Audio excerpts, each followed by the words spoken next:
ఈ సమాజం ఎలాంటిది అంటే చేపను ఎగరమంటుంది, పక్షిని ఈదమంటుంది, చివరికి నీ వల్ల కాదు అంటుంది.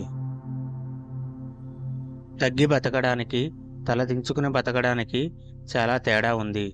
అదేంటో తెలుసుకున్నప్పుడు జీవితానికి ఒక అర్థం ఉంటుంది. చేతులు అడ్డుపెట్టి ఆపిన దీపం కూడా ఒక్కోసారి మన చేతులను కాలుస్తుంది. అలాగే మనుషులు కూడా. మీ చుట్టూ ఉన్నవారికి మీకు వీలైనంతలో మంచి చెయ్యండి. ఎందుకంటే రేపు అనేది ఎలా ఉంటుందో ఎవరికీ తెలియదు. నువ్వు అనుకున్న పని నీకు ముఖ్యం అనుకుంటే పరిస్థితులు నీకు అనుకూలంగా లేకపోయినా నువ్వు అనుకున్నది సాధించాలి. నీలో ధైర్యం చావనంత వరకు నీ ఎదురుగా ఎవరున్నా నీకు అనవసరం.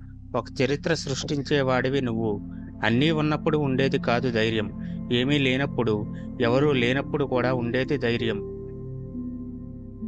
నువ్వు ఒకరికి ఇచ్చే ప్రాముఖ్యత ఎదుటివారి నుంచి కూడా అదే ప్రాముఖ్యత కోరుకోవడం మూర్ఖత్వం.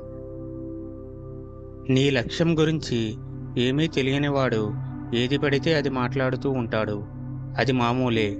ఎందుకంటే వాడికి ఒక లక్ష్యం లేదు కాబట్టి.